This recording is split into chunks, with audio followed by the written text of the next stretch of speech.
como bien se ha dicho, la primera sesión que me corresponde a mí desarrollar son los desafíos intelectuales.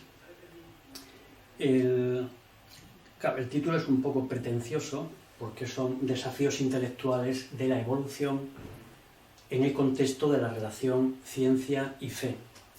Lo que me tranquiliza un poco es que solamente se trata de plantear los desafíos y no dar resolución a cada uno de ellos, porque entre otras cosas esos desafíos están todavía abiertos. Entonces, uno de los primeros desafíos o un planteamiento que se puede hacer ante el reto de desvelar cuáles son esos desafíos está en el hecho de que hay un conflicto que existe y que es asumido, digamos, ordinariamente como un conflicto entre ciencia y fe, y entre, por supuesto, evolución y fe cristiana.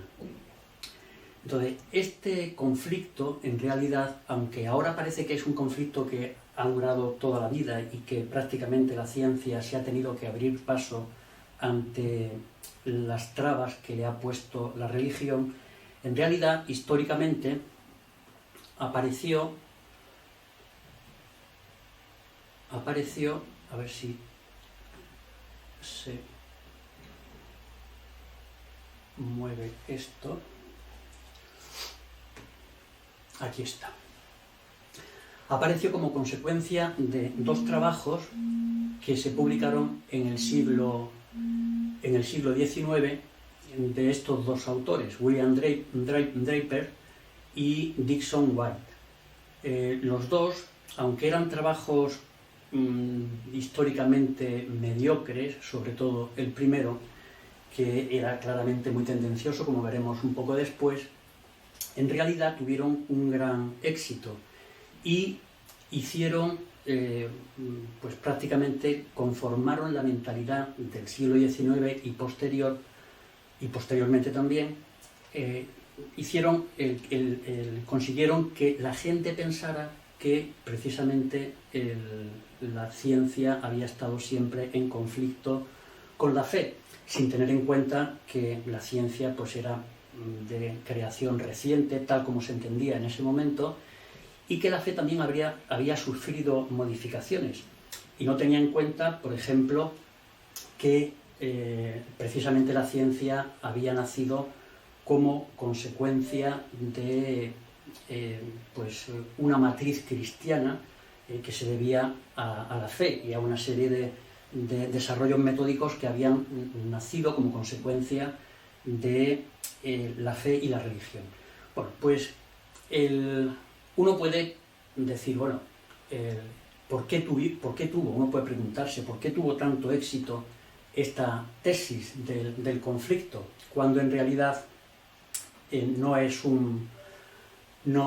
estaba formulada de una manera rigurosa históricamente. Por ejemplo, se puede ver en este texto un fragmento del libro primero que he mencionado anteriormente, de Historia de un conflicto entre ciencia y religión, y leo para el texto que hay ahí puesto, ¿no? Dice: la historia de la ciencia no es un mero registro de descubrimientos aislados, es la narración del conflicto de dos poderes antagonistas.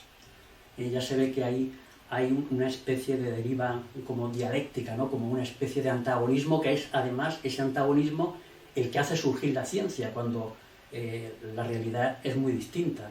Por una parte, la fuerza expansiva de la inteligencia del hombre, la comprensión engendrada por la fe tradicional y los intereses mundanos por otra. Bien, esta es una tesis que es muy burda, porque parece que contradice, y bueno, y de hecho no parece, contradice lo que sabemos por la historia, pero a pesar de eso tuvo un éxito bastante asombroso, ¿no? Y hoy en día mucha gente, muchas personas, incluso de una cierta formación, piensan que la fe es completamente incompatible con la religión. Esto es en el siglo XIX, como hemos visto, segunda mitad, estos dos personajes, uno de sus apoyos fundamentales para mantener esa tesis es el caso Galileo. Caso Galileo que está ya afortunadamente resuelto. Galileo está un poco, bueno, pues se ha reconocido el error que se tuvo en el caso y también por los problemas de tipo epistemológico que se dieron en aquel caso, ¿no? Pero en la segunda mitad del siglo XIX aparece Darwin con el libro Origen de las especies. Aquí tenemos algunos gráficos de los que él hizo representando lo que podríamos llamar el árbol de la vida, es decir, cuáles son las ramificaciones de las distintas especies, es muy conocido.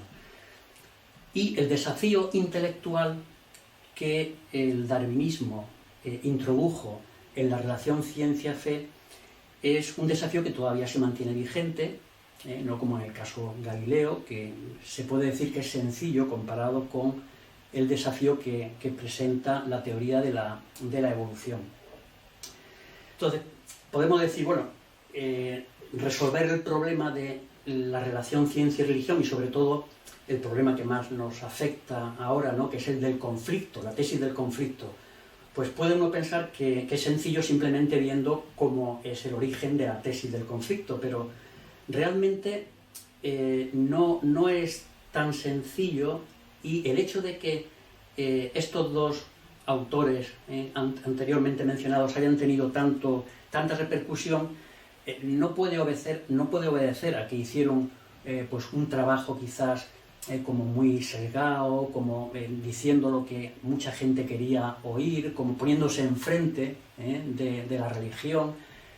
Tiene que haber algo más de fondo, y lo que me parece que no se puede hacer es como aquel viejo, bueno, una anécdota muy conocida, ¿no?, de que una persona encuentra a otra que está buscando algo en la calle y está debajo de una farola como las que vemos ahí, y dice, bueno, pues ¿qué es lo que estás buscando? Pues las llaves de mi casa, que no las encuentro. Y dice, ¿y se te han caído aquí? Y dice, no, se me han caído más allá, pero aquí es donde tengo luz, ¿no?, para poder buscar, ¿no? Claro, es muy fácil ir a abordar el problema donde se resuelve con una cierta facilidad. Lo difícil es quizás resolver los problemas de fondo, primero porque hay que localizarlos y no dejarse arrastrar podríamos decir que por provocaciones como la que hemos visto anteriormente de Draper, ¿no? Entonces, ¿cuáles son los precedentes de ese conflicto del que estamos hablando? Porque aunque la tesis como tal se formula en el siglo XIX y lo hacen por primera vez los dos autores estos, sin embargo, la cosa empieza mucho antes y desde luego tiene raíces epistemológicas mucho más profundas. Esto está corriendo demasiado, pero bueno. Entonces, por una parte hay en la modernidad un proceso, es el primer punto, el que estoy ahora explicando. Hay un proceso por el cual las ciencias naturales se reducen a ciencia empírica. Es decir, las ciencias naturales, incluso en la época aristotélica, ciencia, la metafísica es ciencia, la filosofía es ciencia. Incluso Newton se considera un filósofo natural.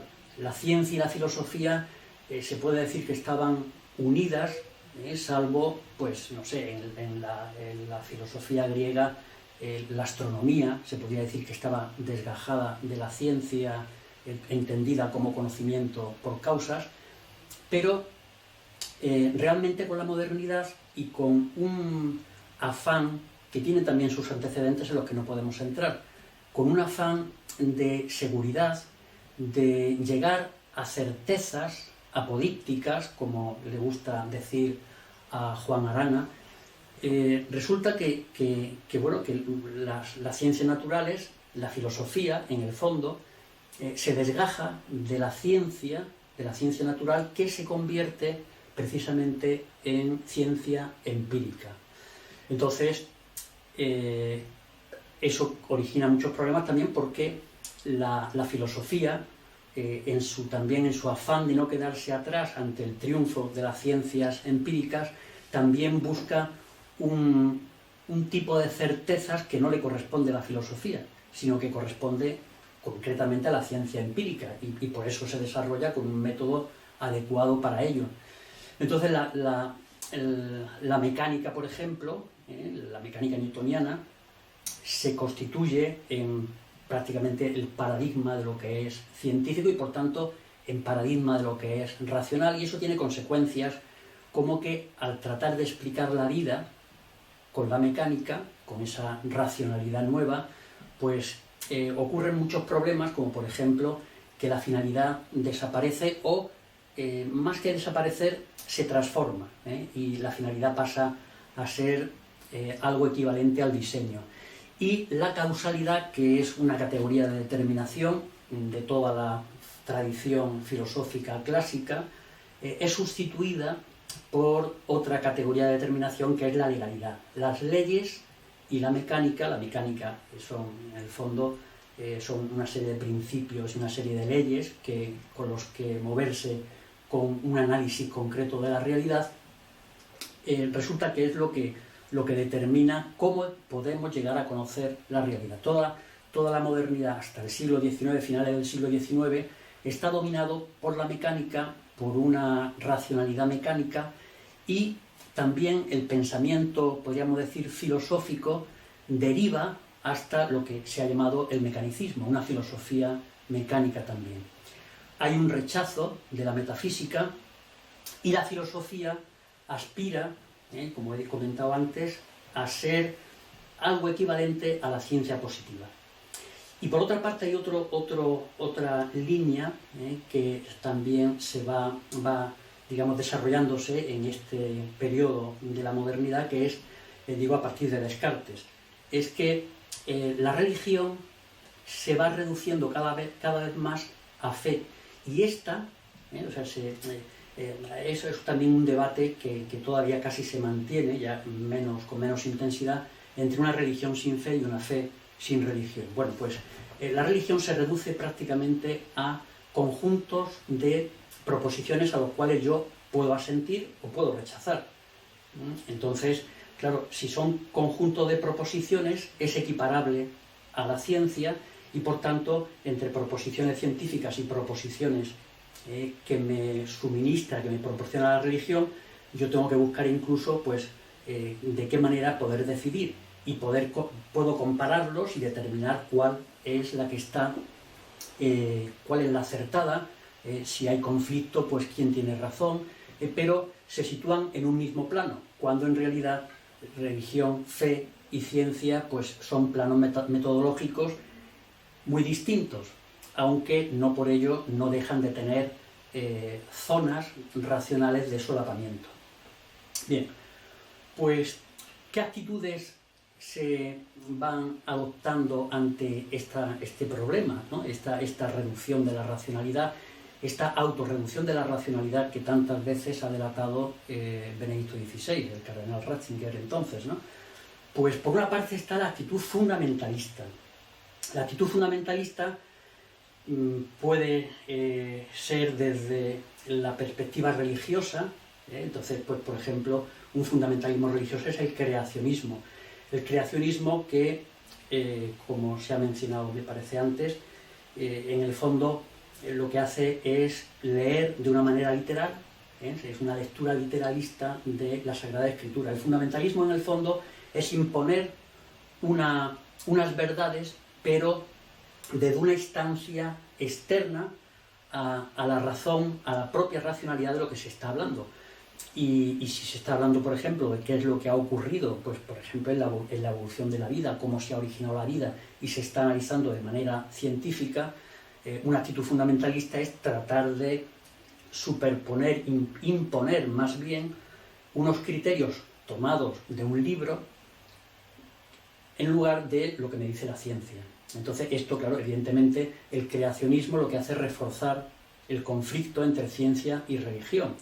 Pero también hay fundamentalismos, así al menos lo pienso yo, de carácter científico. Antes he mencionado la filosofía mecánica. El mecanicismo, en realidad, es también una manera de ejercer ese fundamentalismo porque impone en este caso, un método, que es la mecánica, a todo tipo de realidad. Incluso, por ejemplo, a la vida, cuando con la mecánica difícilmente se puede entender la vida. No que no se pueda expresar aspectos propios de la vida, pero la vida como tal difícilmente se puede entender con la mecánica. Entonces, cuando se impone la mecánica como racionalidad por antonomasia, como paradigma de la racionalidad, en cierta manera también se está cayendo en un tipo, en este caso de sentido contrario, de fundamentalismo, que también alimenta, por supuesto, el conflicto. La reacción, o digamos un extremo opuesto al fundamentalismo, es el ateísmo. Esto resuelve el problema, el ateísmo al gnosticismo, porque elimina a Dios y por tanto todo lo que es real me lo tiene que decir la ciencia. No hay nada que me diga que sea real y que no pueda llegar a ello con la ciencia, o digamos la religión no tiene ningún poder para entrar en el debate con la ciencia en lo que se trata cuando se trata de abordar lo real. Después hay otra actitud frente al conflicto, que es el concordismo.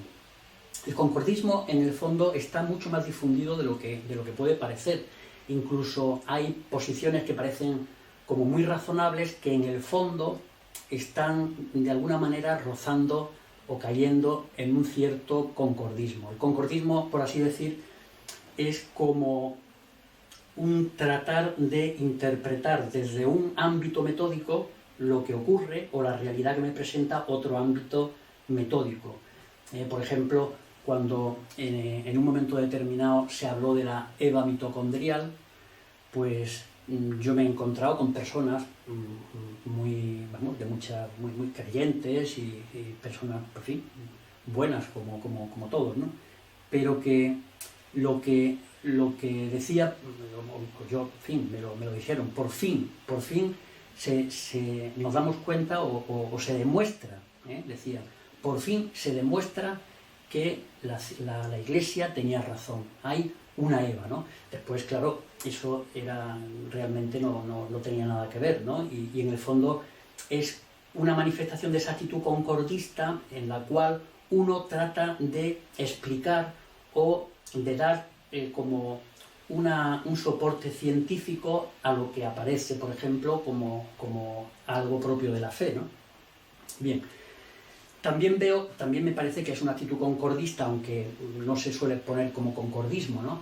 Es la tesis del doble magisterio. Es decir, no hace falta que haya concordia, no hace falta buscar la concordia, porque ya existe ya de partida, porque digamos la religión y la ciencia son como dos ámbitos que están separados, y por tanto lo que se diga en la ciencia y lo que se diga o lo que se pueda decir a partir de la fe nunca podrán colisionar.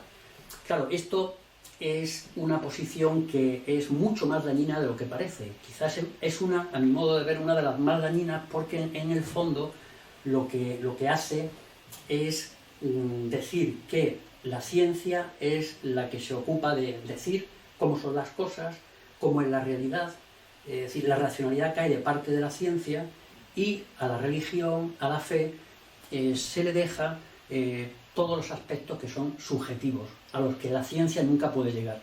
Pero claro, si alguna vez la ciencia llega a donde se dice que no llega, pues entonces tendría que retirarse la religión, y por tanto, digamos que la religión queda en una especie de territorio, en una reserva, que ya casi no se puede decir que es intelectual, porque todo lo que es intelectual, antes o después, es abordada y entraría la ciencia y podría decir sobre aquello. En cambio, la religión queda prácticamente reducida al ámbito de lo sentimental, que aunque es importante, pero eso son opciones personales y desde luego no puede entrar al debate de las ideas propiamente dicho, ¿no? También hay otra posición concordista, que esta, yo la pongo aquí también un poco, son como dos extremos, ¿no?, del concordismo, que no hay nada que poner en concordia, porque ya la concordia viene de partida, y otra es una evolución teísta. Ya el mismo nombre evolución teísta pone de manifiesto que en realidad hay una mezcla, que se trata de concordar lo que nos dice la evolución con lo que nos dice la fe, pero con una cierta confusión de planos. Y eso lo vamos a ver en una diapositiva que hay aquí, una que hay más adelante. Uno puede decir, bueno, entonces, ¿dónde está, por ejemplo, el magisterio de la Iglesia Católica? ¿Es concordista? Porque es una evolución teísta. De hecho, en un famoso libro que fue un bestseller de Francis Collins, que es uno de los textos que voy a utilizar a continuación, decía que Juan Pablo II era también, se apuntaba, por así decir, a la opción de la evolución teísta. Él tenía su propia evolución teísta, dice que hay varios tipos de evoluciones teístas y a mí me parece que hay cosas que no son evolución teísta, ¿no? Y yo el magisterio de la Iglesia lo colocaría en lo que se suele llamar también tesis de la armonía, que está representado muy bien con la metáfora que Juan Pablo II en la Fides et Ratio hace al principio, hablando de la fe y la razón como las dos alas de un ave que tiene para volar. Pero son dos alas que no están juntas, incluso están separadas por el ave, ¿no? Y que tienen que utilizarse cada una, digamos, en coordinación con la otra, y tiene sus mecanismos y su modo de hacer. Entonces, no es propiamente un concordismo, pero bueno, esto, digamos, daría también para mucho más, ¿no? De la ciencia de la creación, por ejemplo, la actitud fundamentalista, aquí tengo una diapositiva en la que no nos vamos a detener, pero que, como se ve, es muy conflictiva, porque dice que habla de creación súbita. Lo súbito del universo es interesante tener en cuenta porque quizás muchos evolucionistas teístas tienen un modo de concebir la creación, de la que después hablaremos, que es también está muy pegada a esta interpretación creacionista. Desde luego atacan completamente a la teoría de la evolución, y Darwin, pues para los creacionistas está completamente equivocado. La edad de la Tierra pues es mucho más pequeña de lo que en realidad sabemos que es. En fin, en el fondo esta actitud fundamentalista lo que hace es hacer que pierda crédito la fe, y de hecho en los países en los que hay más presencia del creacionismo, pues también hay momentos en los que los jóvenes que han estado formados en la ciencia de la creación, por ejemplo, o en distintas ramificaciones del creacionismo, pues hay auténticas crisis de fe cuando entran en contacto con lo que dice la ciencia, ¿no? Bien, de la evolución teísta es más interesante, del cual un exponente conocido y ahora mismo pues muy reconocido también, es Francis Collins, que fue director del proyecto Genoma Humano. Ahora trabaja en un departamento importante del Departamento de Salud de los Estados Unidos, y entonces él, cuando resume lo que significa la evolución teísta como la ve él, pues la desglosa en estos 6 puntos, de los cuales yo, en fin, simplemente me voy a fijar en alguna idea que aparece aquí, ¿no? Por ejemplo, el primer punto dice que el universo surgió de la nada, hace aproximadamente 14.000 millones de años. Entonces, la actitud concordista tiene que ver con esto, porque la fe nos dice que existe la creación, que el mundo es creado, que Dios crea el mundo de la nada, y la ciencia dice que el universo tiene aproximadamente 14.000 millones de años. Entonces, la evolución teísta, tal como la presenta Francis Collins, con todas las virtudes que tiene y cosas, es decir, dice lo que dice la ciencia, y también hace afirmaciones que son perfectamente compatibles con la fe. Pero esta en concreto pues ya empieza a ser confusa, porque precisamente el universo surgió de la nada, es el acto creador, y es entender la creación de una manera confusa, como el origen, como el Big Bang, y eso pues es conocido que no es así, ¿no? habla de las propiedades del universo que han estado afinadas, es decir, es el principio antrópico, reconoce, porque él es genetista y bueno, y ha trabajado mucho y bien en el ámbito de la biología y de la medicina, y entonces pues habla de que el proceso de la evolución y la selección natural pues es lo que ha permitido el desarrollo de la diversidad y la complejidad de los seres vivos, pero limitándose a un tipo de evolución que, y eso se ve en todo el libro, es la evolución darwiniana, con algunos aditamentos que él considera, pero digamos, reduce mucho a la evolución tal como se entiende, bueno, y además tal como se entiende también ahora, es decir, haciendo referencia al núcleo de cambios accidentales y selección natural, y en particular dando mucha importancia a la selección natural. Bueno, pues esto son dos actividades, dos actitudes, tanto el de la evolución teísta como la fundamentalista, ¿no? que hemos puesto como dos ejemplos. Entonces, ¿cuál es la raíz del conflicto en el fondo? ¿Dónde está el centro del problema? Pues estos son como manifestaciones, lo que hemos visto ahora, modos en el fondo de atacar un conflicto que se ve que no era tan fácil, ¿no? de desmontar, a juzgar digamos, por lo tosco que era el planteamiento de la tesis del conflicto. La raíz, a mi modo de ver, la raíz del conflicto está precisamente, aquí no lo veo yo, es en el afán, en el querer, porque es una cosa perfectamente legítima y es lo que buscamos en el fondo todos, ¿no? Que es pensar a Dios. En el fondo, desde que nace la filosofía occidental, la cuna de la filosofía occidental es la filosofía griega, y ya en Aristóteles se ve está como muy bien dibujado cuál es el problema, que es pensar a Dios. Su metafísica casi se podría decir que es una teología natural en la que lo que busca es pensar a Dios. Y tiene que hacer verdaderas filigranas para poder conjugar, por una parte, a un Dios que es, podríamos decir, infinito, que es un acto puro, que no necesita de nada, y después todos los seres que son seres finitos, que tienen un movimiento que es, bueno, el de los astros se parece más a Dios, pero son movimientos violentos, hay corrupción, en fin, no se parecen mucho al movimiento, digamos, puro del ser de Dios, ¿no? Entonces tiene que ir hacia nociones para tratar de pensar a Dios como la de motor inmóvil, cuando parece que es una contradicción. ¿Cómo puede ser inmóvil y al mismo tiempo ser motor? Entonces él busca soluciones y encuentra algunas vías de solución muy ingeniosas, como por ejemplo el decir que Dios mueve por atracción, por amor, que son intentos, pero que ponen de manifiesto que el problema precisamente está en pensar a Dios.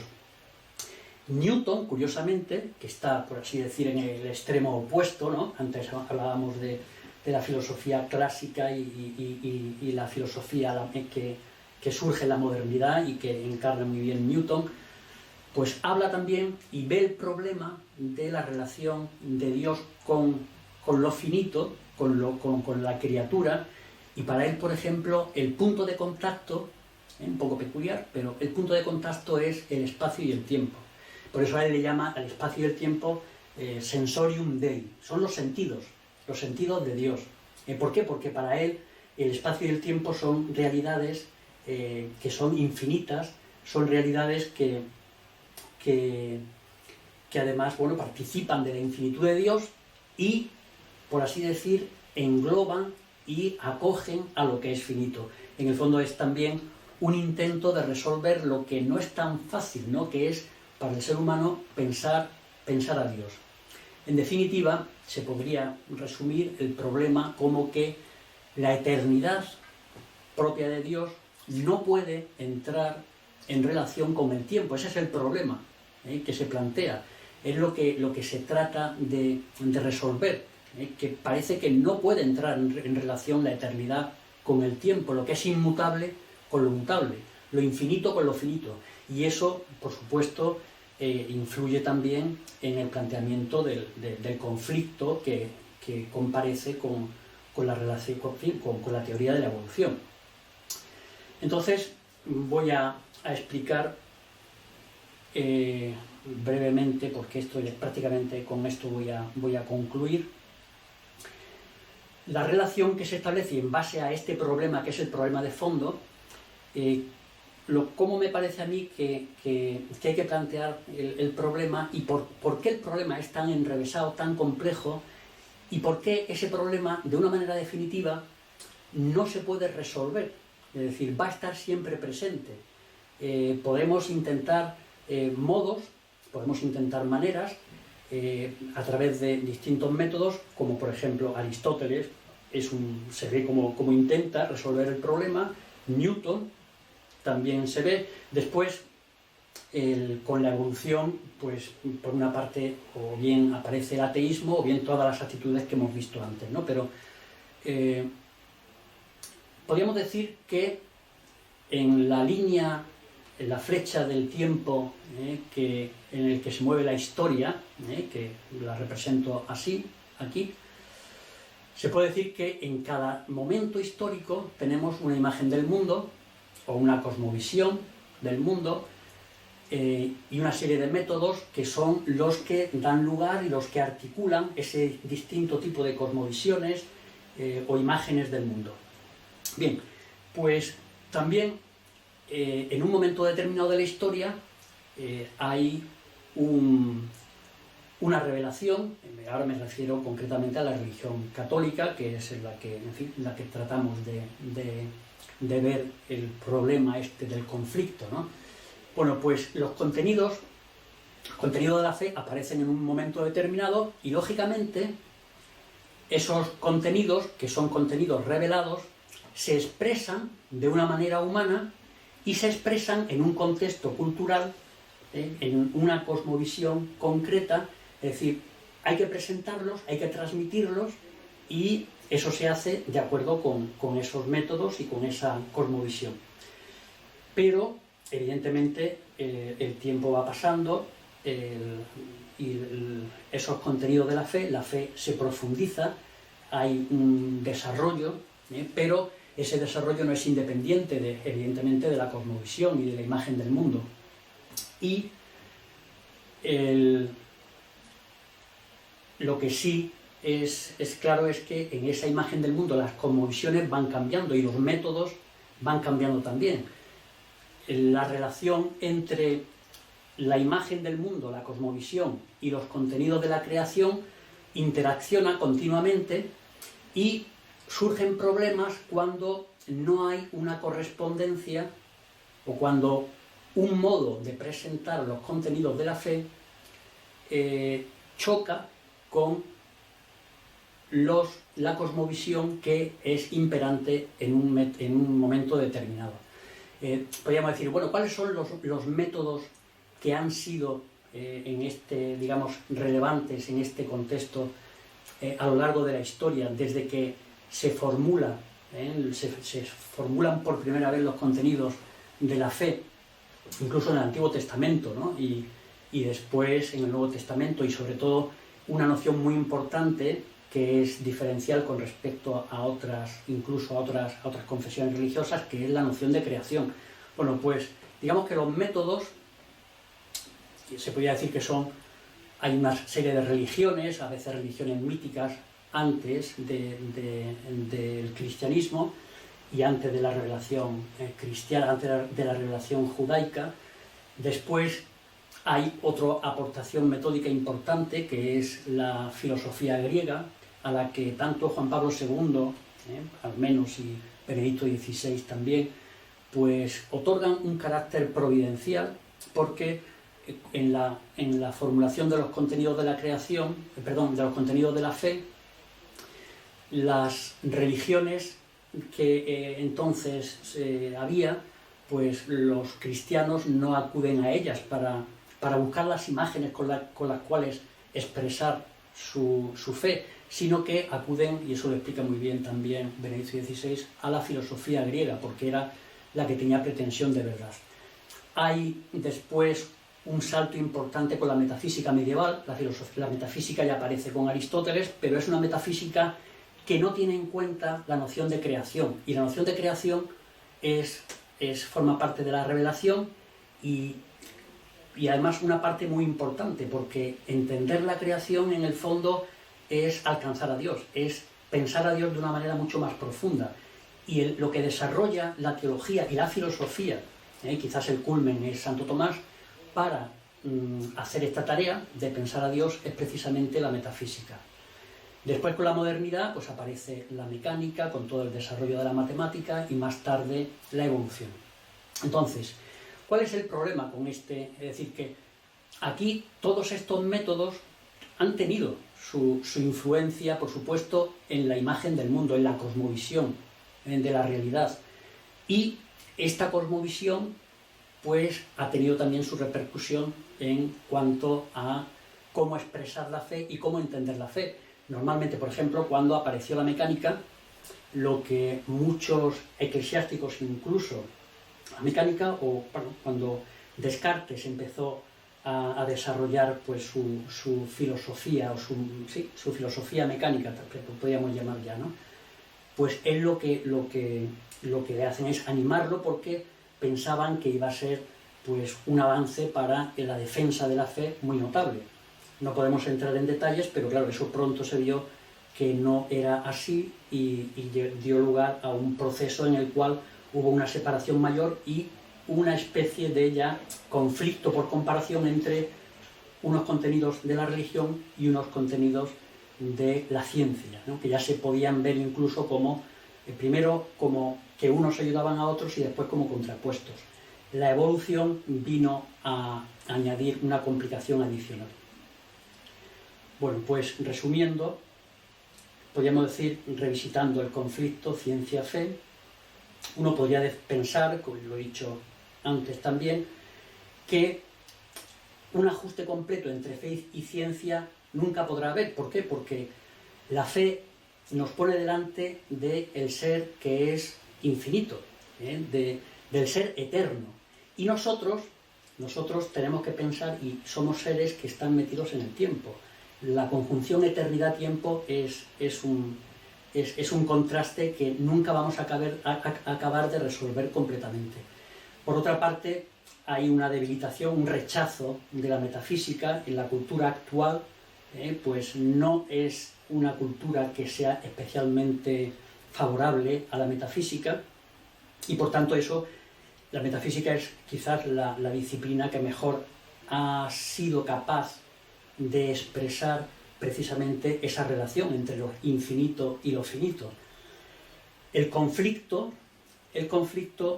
en el fondo, si se tiene en cuenta el dibujo que puse antes, más que entre fe, por tanto, y una cosmovisión de la realidad, es muchas veces un conflicto entre cosmovisión y cosmovisión. En Galileo, por ejemplo, era así, una cosmovisión en la geocéntrica frente a una cosmovisión que estaba apareciendo, que era nueva, y que era heliocéntrica, pero que había muchas más cosas, no solamente el quién giraba alrededor de cuál, ¿no? Y después también, bueno, pues a veces hay conflictos entre método y método, ¿no? Por ejemplo, el problema de la teleología, los argumentos del diseño o el argumento de la finalidad, hay unos cambios, digamos, de enfoque que tienen que ver con distintos métodos que se utilizan en distintas épocas y que no se sabe discernir bien, no se distingue entre uno y otro. Entonces, hay conflicto, pero es un conflicto que tiene su base no en que la fe esté diciendo algo contrario a la ciencia, sino que hay dos contrastes metódicos, dos contrastes de cosmovisión que son distintos, ¿no? Y el conflicto, por tanto, para alguien que realmente tiene fe y que sabe que la fe siempre va a ser posible profundizar en ella, que no se agota en un método, que no se agota en una cosmovisión, será de mutua purificación de la ciencia por parte de la fe y purificación de la fe por parte de la ciencia, precisamente porque hay conflicto. Si fuera magisterios independientes, como sugería Guy Gould o como proponía Guy Gould, pues entonces no habría ninguna posibilidad de purificación, más bien habría un desplazamiento. En el fondo, al final, es un desplazamiento. Aquí lo que ocurre es que, como hay conflicto, pero es un conflicto que nos damos cuenta que son elementos muchas veces ajenos a la fe y otras veces una fe mal entendida, precisamente porque nos apoyamos en un método o en una serie de métodos o en unas imágenes que son insuficientes. Entonces resulta que podemos purificar los métodos con los que pensamos, con los que queremos pensar y con los que pretendemos pensar a Dios, o al menos pensar cada vez mejor a Dios. Aquí hablo de entronizar un método, que a veces eso también ocurre. Cuando se desarrolló la mecánica, se entronizó, así me gusta llamarlo a mí, la mecánica, porque se consiguió que la racionalidad estuviera de parte de la mecánica, y cuando alguien te decía demuéstrame esto, me estaba diciendo demuéstrame esto pero en términos mecánicos, y eso es imposible. Entonces, como no se demuestra en términos mecánicos, que es la racionalidad entronizada, entonces eso era rechazado, ¿no? Bien, simplemente podríamos decir que en lo que a la evolución se refiere, aunque ya vamos mal de tiempo, el conflicto está precisamente en que la evolución consagra, o digamos, tiene como presupuestos filosóficos lo que Monod decía, por ejemplo, en uno de sus libros más conocidos, es azar y necesidad son los presupuestos filosóficos de un cierto tipo de evolución, que es el que entra en conflicto con la fe, ¿no? Y después, que para que este azar y necesidad pueda crear esa diversidad necesita tiempo. Y entonces aquí tenemos otra vez el tiempo. Aquí el desafío de la evolución, que plantea la evolución, es, en definitiva, pensar la creación, pero teniendo en cuenta el papel que descubre la teoría de la evolución, que desarrolla o que desempeña mejor el tiempo. O sea, el tiempo, que es ese problema que tenemos. Somos seres temporales, pero es que además vemos que la diversidad, las nuevas formas de vida aparecen con el tiempo, y el tiempo precisamente es lo que a veces unas concepciones de creación que son un poco simples, pues precisamente no tienen en cuenta el tiempo. Y la acción de Dios hay que entenderla también, el acto creador, cómo crea Dios en el tiempo, y rechazar, por supuesto, imágenes que promuevan el fijismo, y tratar de entender también, es otro desafío, la eternidad no como una línea temporal infinita, sino como el ser de Dios y el ser de Dios creador. Yo con esto doy por concluida la exposición.